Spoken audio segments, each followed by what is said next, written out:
Assalamualaikum warahmatullahi wabarakatuh. Alhamdulillahirabbil alamin wa bihi nasta'inu ala umuri dunya waddin. Wassalatu wassalamu ala asyrafil anbiya'i wal mursalin sayyidina wa maulana Muhammadin wa ala alihi wa sahbihi ajma'in amma ba'du. Perkenankanlah, saya Zahra Tunisa dari program studi pendidikan bahasa Arab Sunan Kalijaga. Di sini saya akan bahas beberapa materi nahwu. Namun saya mungkin hanya akan bahas 6 materi saja, yaitu diantaranya isim kana wa akhwatuha, khobar ina wa akhwatuha, dan juga tawabi yang diikuti naat, taukid, atof, dan juga badal. Namun sebelum masuk ke pembahasan, saya akan memberitahu bahwa saya mengambil materi-materi tersebut dari beberapa sumber, yaitu dari yang pertama dari kitab Durumiyah dan juga sekaligus kitab syarahnya yaitu Asmawi. Kemudian saya ambil juga dari wakalah teman-teman saya. Kemudian saya lengkapi dengan saya mengambil berbagai materi dari internet. Nah, langsung pembahasan yang pertama adalah isim kana wa akhwatuha. Sebelumnya harus mengetahui dulu apa itu kana wa akhwatuha. Nah, jadi kana wa akhwatuha itu adalah amil yang dapat merusak susunan jumlah ismiyah atau juga bisa disebut dengan amil nawasi. Karena setelah jumlah ismiyah itu kemasukan amil kana wa akhwatuha, maka hukumnya akan berubah atau berganti. Yang awalnya kalau mubtada yang awalnya berirob rofa itu menjadi isimnya amil dan juga berirob rofa, dan yang awalnya menjadi khobarnya mubtada menjadi khobarnya amil dan berirob nasab. Nah, adapun amalnya kana wa akhwatuha itu adalah tarfa'ul isma wa tansibul khobar, atau merupakan isim dan menasabkan khobar. Nah, contohnya seperti wa kana Allahu ghafurur rahima. Wa kana itu sebagai amil dan Allahu sebagai isim kana yang berirob rafa, dan ghafuran sebagai khobarnya kana dan berirob nasab. Nah, adapun rincian dari kana wa akhwatuha itu ada 12, yaitu amsa bermakna menggambarkan waktu sore hari, adha menggambarkan waktu duha, dan dola menggambarkan waktu siang hari, data menggambarkan waktu malam hari, dan asbaha menggambarkan waktu pagi hari. Kemudian ada soro bermakna menggambarkan dari suatu keadaan menjadi keadaan yang lain, atau biasanya berarti menjadi. Terus laisa bermakna meniadakan. Kemudian mazala, ma'anfaqa, ma'bariha, ma'baqiya itu bermakna tidak terputus-putus, dan yang terakhir itu madama yang berarti tetap atau terus-menerus. Dan juga dari derivasi dari lafaz-lafaz tersebut, misalnya kana, yakunu, kun gitu. Nah, mungkin itu saja penjelasan mengenai kana wa akhwatuha dari saya.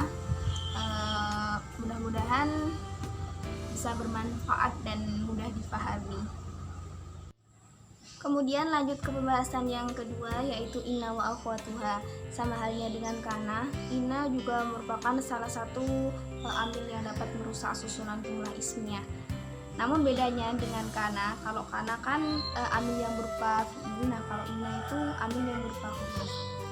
Jika susunan jumlah ismiyah itu didahului atau kemasukan inna wa akhwatuha, maka nanti hukumnya pun akan berubah.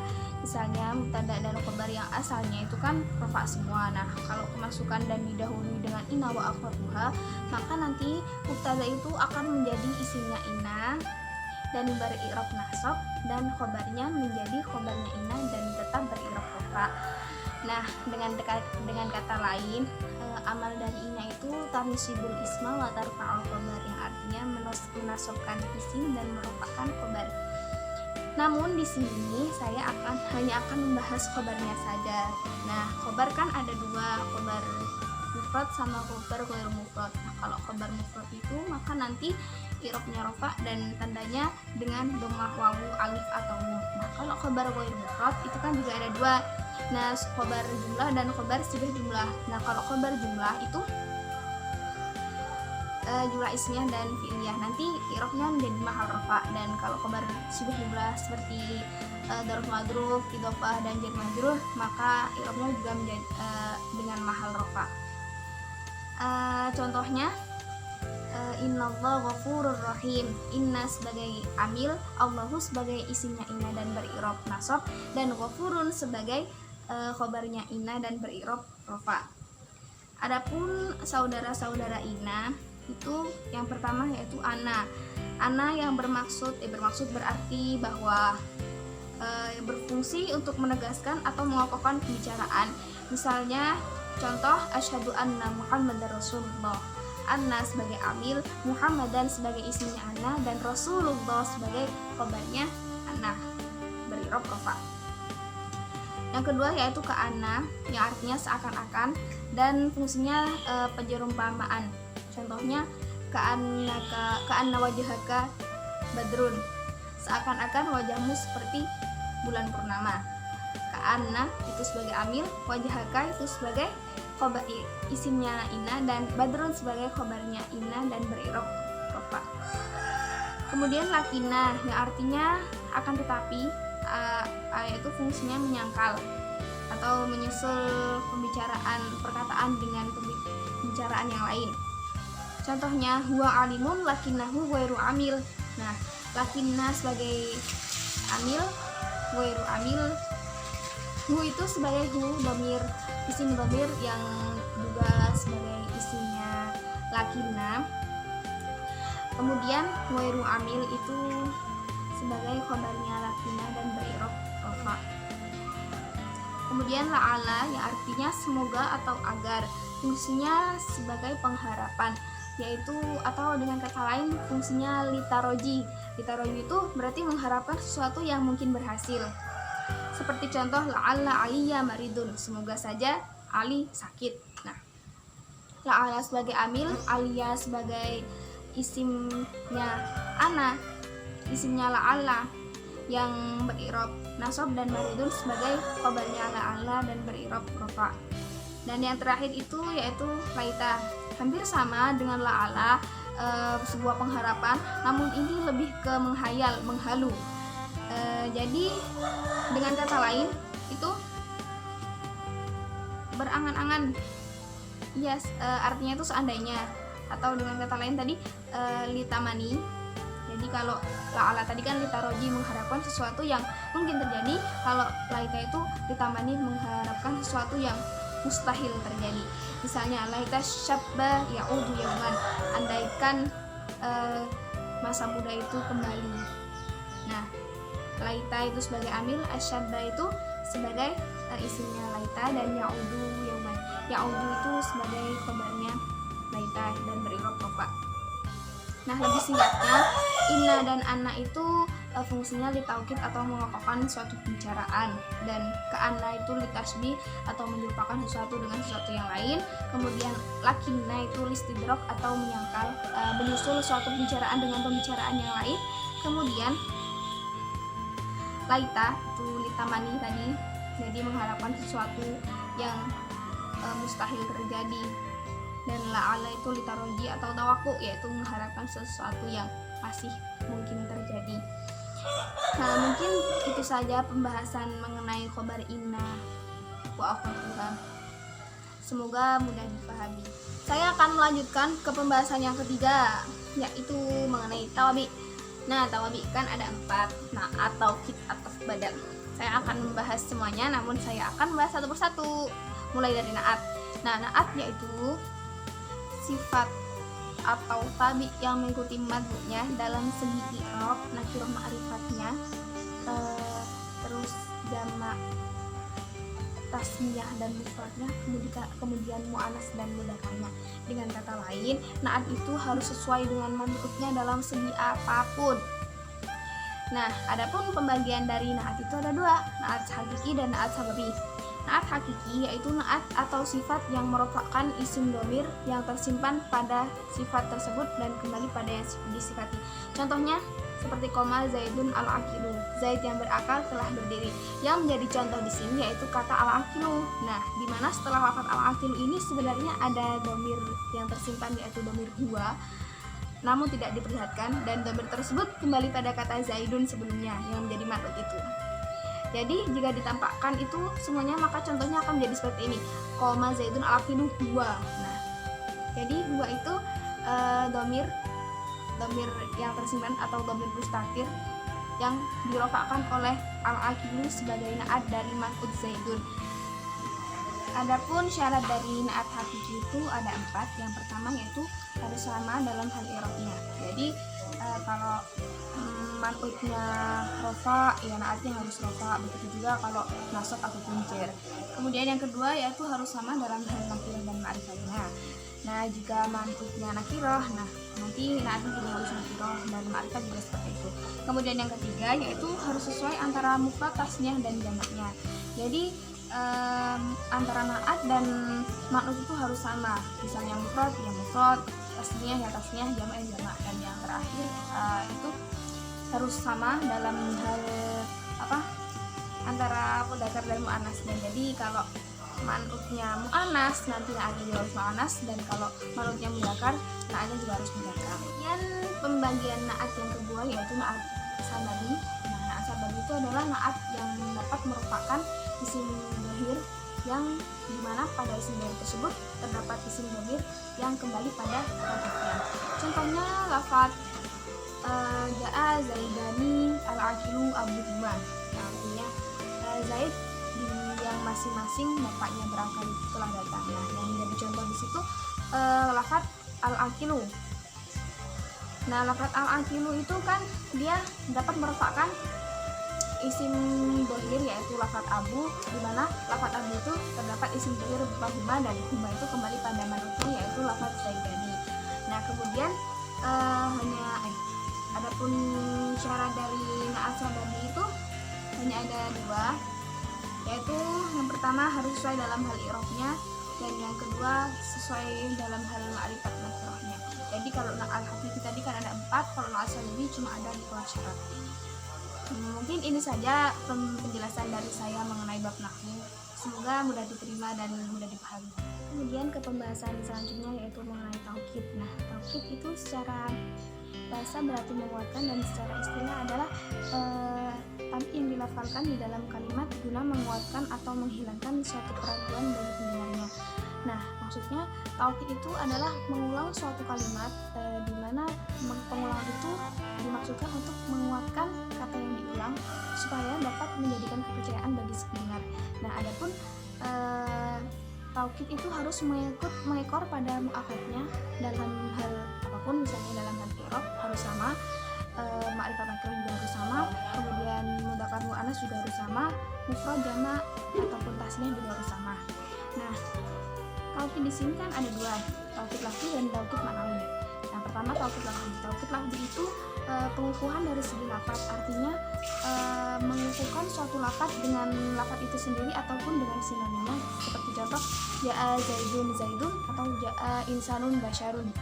Nah, yang menjadi contoh di sini adalah kata Zaidun dan basyarun.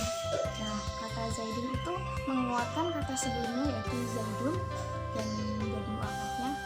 Kemudian kata basyarun itu menguatkan kata sebelumnya yaitu kata al-insanun, di mana insanun itu adalah sinonim dari kata basyarun. Kemudian yang kedua yaitu taukid ma'nawi. Nah, taukid ma'nawi itu maksudnya pengukuhan secara makna. Artinya yaitu mengukuhkan atau menguatkan suatu kalimat dengan kalimat yang memang sudah ditentukan. Nah, adapun kalimat yang ditentukan itu yaitu lafaz ainun, kulun, nafsun, ajma'un. Dan juga kata yang mengikuti wazan ajma'un. Adapun contohnya yaitu koma Zaidun nafsuhu. Nah, yang menjadi contoh di sini yaitu kata nafsuhu. Nafsuhu itu menjadi taukid dari muakkad Zaidun. Kemudian contoh lagi seperti ra'aitu al-qaumu kulluhum. Nah, kulluhum juga menjadi taukid dari lafaz al-qaumu. Jadi taukid ma'nawi maupun taukid lafzi itu harus sama-sama dalam hal i'rabnya. Misalnya taukid, misalnya mu'akkadnya rofa, taukidnya juga harus rofa. Begitupun kalau misalnya nasab atau jar. Nah, juga harus sama dalam hal ma'rifat maupun nakirahnya. Kemudian dalam hal mufrad, tasniyah maupun jamaknya. Mungkin ini saja pembahasan mengenai taukid. Kemudian saya akan lanjutkan ke pembahasan yang berikutnya, yaitu pembahasan mengenai badal. Badal artinya pengganti. Jadi maksudnya badal itu menggantikan lafaz yang sebelumnya atau mubdal minhu dengan lafaz yang baru. Nah, adapun fungsinya, badal itu memperjelas dan memperkuat makna mubdal minhu serta membatasi kemungkinan lahirnya multitafsir dari mubdal minhu tersebut. Nah, badal itu ada 4. Yang pertama yaitu badal kul min kul, badal ba'd min kul, badal istimal, dan juga badal ghalat. Nah, badal kul min kul yaitu badal yang memiliki tingkat kesamaan dan kesetaraan dengan mubdal minhu, atau dengan kata lain, badal kul min kul itu menggantikan mubdal minhu secara keseluruhan. Contohnya jaa zaidun akhuka. Yang menjadi contoh di sini yaitu kata akhuka. Nah, akhuka itu menjadi badal dari lafaz zaidun. Nah, akhuka ini menggantikan secara keseluruhan dari lafaz zaidun, dan akhuka ini tentunya memiliki tingkat kesetaraan dan juga kesamaan dengan zaidun, yaitu antara i'rabnya sama, terus mufrad jamak tasniyahnya sama, mudzakkar muannats juga sama. Nah, yang artinya tadi jaa zaidun akhuka artinya Zaid telah datang, yaitu saudaramu. Badal yang kedua yaitu badal ba'd min kul, yaitu badal yang merupakan bagian pokok dari struktur yang dimiliki oleh mubdal minhu, baik bagian ini hanya separuh kecil, besar, ataupun bahkan sama rata. Nah, maksudnya badal ba'd min kul itu hanya badal yang menggantikan sebagian dari mubdal minhu saja, tidak secara keseluruhan, namun hanya sebagian. Tidak sama dengan badal kul min kul tadi kan mengganti secara keseluruhan.